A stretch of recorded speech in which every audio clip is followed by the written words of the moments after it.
Hello there, hello everyone. Ayan, medyo nangangapa ang Tita Shore on a day like this, no? Kasi first day to, kaya I call it a day like this. It's my first day alone. Parang yung kanta ng Cascades. So ito po ang inyong lingkod, Tita Shore Manuel. At dito sa bagong programa na atin pong uumpisahan lang natin today. This is going to be the first broadcast for the program called Health is Wealth. Ayan. Why health is wealth? Kasi di ba po, alam naman natin actually, elementary pa lang ako, naririnig ko na yan, no? May mga guro ako na, syempre po, nung tayo ay nasa elementary, meron tayong tinatawag na health and science. And as early as then, I have heard na talagang laging sinasabi yan, parang it's one of the best policy. Sabi nila, honesty is the best policy. Pero tanda-tanda ko yan, dun sa classroom namin, merong nakalagay, honesty is the best policy. Tapos sa kabila, nakalagay, health is wealth. Okay. Meron pa palang isang importante nung elementary tayo, di ba? Knowledge is power. So, sabihin na natin, hindi ko naman pwedeng pagsabay-sabayin lahat yan. I just feel that ito pong health is wealth, when this program was offered to me, na pwede kong sabihin na natin yung choice ng title, ako na po ang namili. Pero kasi po, I was offered a program that will dwell on health and wellness. Not only of the senior citizens, no? Pag sinabi ko kasing health, bata pa lang tayo kung tutusin, dapat health conscious na tayo. But of course, normally, pag bata ka, yung health mo ay nanggagaling, yung mga health guidelines ba, ay nanggagaling sa ating mga magulang. You know, our parents are our best teachers, sabi nga. But of course, when we go to school, at sabi nga ng isang napanood ko sa television, doon lang niya nalaman na mahalaga pala ang pagpasok sa eskwela. Well, napakahalaga po. Because whatever dreams we have, whatever aspirations we have, will of course depend on the learning that we will acquire during our formative years. And the formative years of course start when we are already of age, that we can go to school and we can listen to our teachers, we can be taught whatever is important. Noon sabi lang daw nila, reading, writing, and arithmetic. No? Sabi ang tawag, 3 R's. Pero ang totoo, dahil dinaya na nga po, reading, writing, and arithmetic.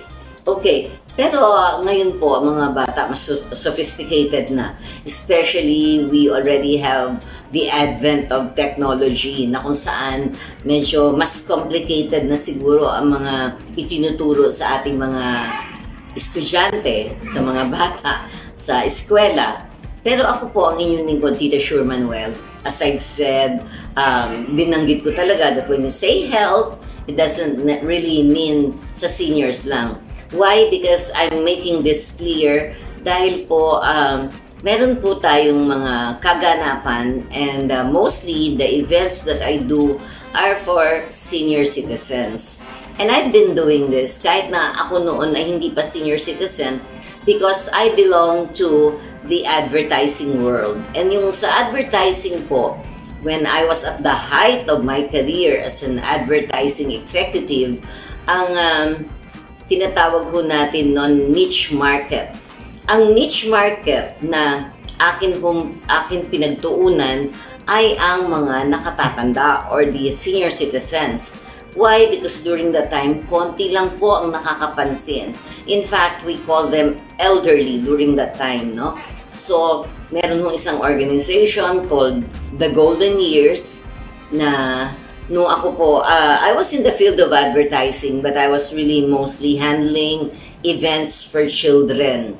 So, meron hong grupo noon na sila naman po ay the reason why they're called The Golden Years kasi sila po at their ages na pagtungtong ng 50, sila po ay nagiging golden lady, and therefore inisip nila magandang pangalan ng organization nila is The Golden Years. Now, why is it that ang sinabi ko pa rin na okay, my choice of program would have something to do with health as well? Number one po, kasi alam naman natin na ang kalusugan ay yaman. Sabi nga ng aking mga kaibigan who are in the business of course, educating people about healthy products or health products. Ito po, isang pag-uunawa lang. I'd like to thank Dr. Jess Beslin. Doc, wala ka man dito sa piling ko ngayon, pero I will read and I will quote you as having said, "Health is wealth," which means being healthy is one of the most important things. You can enjoy life more, you can work more effectively, and spend quality time with loved ones. Good health lets you pursue your dreams and handle life's challenges better. Taking care of your health, of course, is very important because it's like, when you're saying that you're taking care of your health, you, of course, exercise good habits like your eating habits, exercising, and it makes you feel good knowing that you save more money on medical bills. And of course, saving money on medical bills and medical consultations and all that would really make you a richer person than those whose money or whose resources just go to the wrong places. Okay? Hindi ko naman sinasabing ang wrong places yung mga hospitals, no? Hindi naman po. Wrong places would be very generic. That's why it also involves taking care of your health. Because if you wanna take care of your health, dapat po, ang ating mga ginagawa are healthy practices, di ba? Yung mostly the healthy practices. By the way, ako po ay isang advocate din ng mga vegetarian people, no? Although I'm not strictly vegetarian, I can still eat protein. I can still eat meat. But when I say I believe more on the vegetarian practices, ito po yung kagaya ng dito sa ating bansa na Pilipinas, kilalang-kilala po yung tinatawag na moringa, or sa plain Tagalog words, I think it's called malunggay. No, kailan lang naman yan medyo nakilala as moringa, lalo na nung ginawa ng kape, and they call it moringa coffee. Now, okay, ito pong ating programa, bilang panimula, this is just my introduction right now. Friends, be one of the followers if you should be a follower. Kasi syempre gusto ko sanang sabihin, mag-invite din tayo. We would like to make a good number of people join us, because this is not just a program limited to just you listening to me. I can also welcome, like in this case, si Dr. Jess Besin ay, napakagandang doktora niyan. Kaya po, medyo binigyang halaga ko. Although I really wanna bring her, and maybe perhaps, in God's time, she can join us in our program, because maganda na po yung coming from the horse's mouth. Hindi ko kabayo yung dadaling ko. Just coming from the mouth of the person who thought of this. Kasi nga, ang totoo po, marami akong in-interview. When I accepted the challenge of having a program called Health is Wealth, sabi ko, babagay kaya ako dyan when I say health is wealth.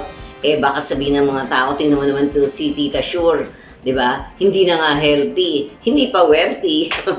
Pero hindi po, I rebuke that in the name of Jesus, yung calling it not healthy. Kasi po, syempre, I'd like to say that siguro naman for somebody like me, who's almost, nearing my 70th year, medyo siguro naman po, I feel healthy. I can still commute, no? I can still, yung mga dinadaanan ho natin na mga parang paakyat-akyat ng hagdan, kaya ko po yan. I also can take an LRT or an MRT. So mga, sabihin na natin yung mga lightweight train, mga ganyan, kaya pa po natin. So, siguro naman I could claim, no? Yung namang wealth, depende po what we mean by being wealthy. Siguro, pero ngayon meron na ho akong mentor. By the way, for people who have known me for the longest time, na marami kayong kinakantsaw sa akin, why do I love volunteerism? Why do I always work on a voluntary basis? Yun po, I really naman nagkaroon naman po ako ng time in my life when I was really a full-fledged business person.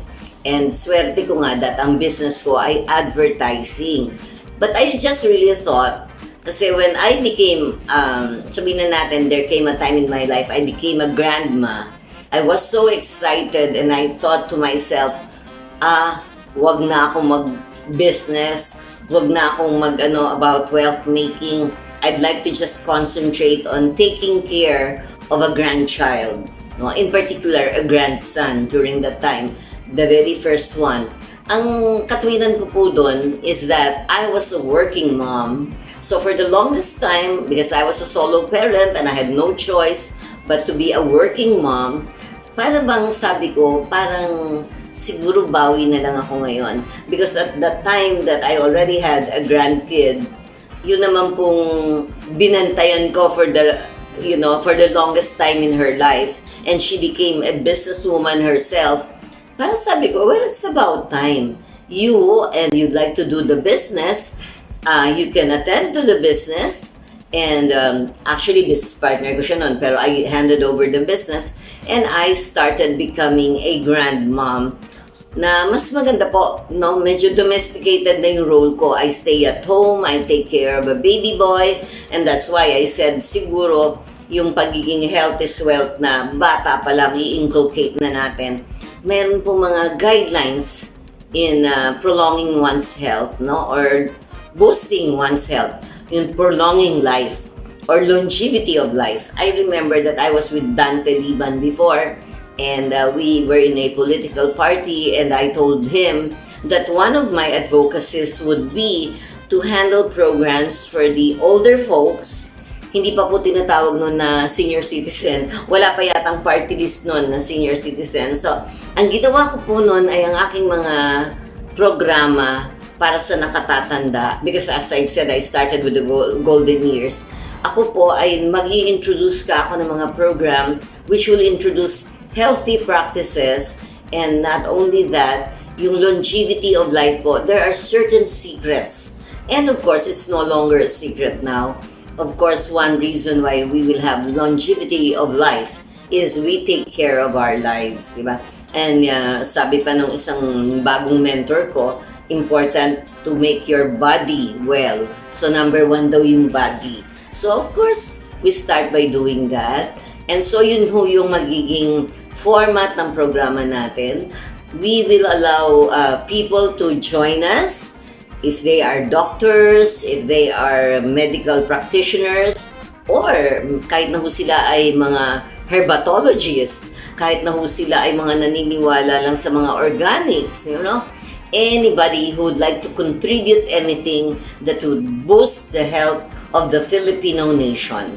I'm talking of the entire nation having good health, no? Kaya nga nung panahon po ng pandemic, di ba? Meron hong lumabas kami na tabloid. It's called Heal Thy Nation. But when you read it, it's actually Healthy Nation. So we would like to claim that now that we're in more, sabihin na natin, challenging times. These most challenging times would really mean that we have to take care of ourselves. We prioritize taking care of our body, our health, because of course, body is being fed the right nutrition, the right food nutrients, and of course, the healthy practices that we all need. So, yun po. So, bilang panimula ng programang ito, today being a Thursday, no? Naalala ko po na nung mga panahon nung araw, meron akong kaibigan na ang pangalan niya ay Jude 9. So, belated happy birthday, Jude 9. She had her birthday last June 9. Siya po kasi tumapat sa araw ng Thursday, ang kapanganakan niya. And that's actually the Feast of Saint Jude, no? Of course, for the, I would say, the Christians, we would like to just air our side also, people believing in mga having patrons or saints. Hayaan nyo na po sila para lang po yung kumbaga hindi naman sa paninira sa mga tao na idolatry ang mga bagay-bagay. Pero di ba po, meron nga tayong mga kilala na artista pa lang ina-idolize na nila. So there's also nothing wrong if we will also believe in certain people, not to the point of calling them idols, no? Or baka creating mga ano pa kayo dyan, yung mga idolatry works. No, I'm just saying that you can emulate people that you truly admire and appreciate, hinahangaan nyo, sinusundan nyo ang buhay nila. It's because, you may be wanting a role model in your life. So, ang inyo pong lingkod, I won't say that I'm a role model for health, but I can teach and I can invite people to help me teach you how to become more healthy in the years to come of your life. Sabi nga, add more years to your life and, add life to your years. So enjoy life, that's the bottom line. And this will be, I will be temporarily signing off today. This is the maiden broadcast, I'd like to believe, of the program Health is Wealth.